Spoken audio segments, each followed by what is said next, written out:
To make Swiss meringue, you need to have a double boiler. In a large saucepan, you want to bring up about an inch or 2.5 centimeters worth of water to a simmer like this. To that, you're going to add in a bowl on top that is heat proof, and you want to make sure the bottom of the bowl does not touch the water. Add in 2 large egg whites, 60 grams, and about a half a cup of sugar or 120 grams. And you want to stir this constantly while it's heating.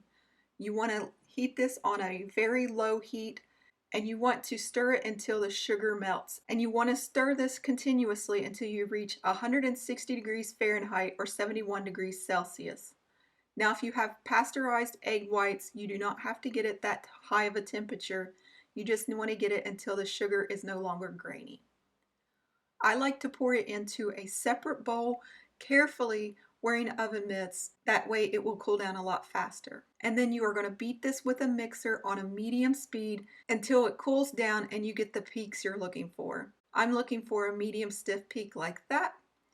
And the bowl should turn upside down and hold its shape. And that is all there is to making a very delicious Swiss meringue. I hope you enjoyed this recipe.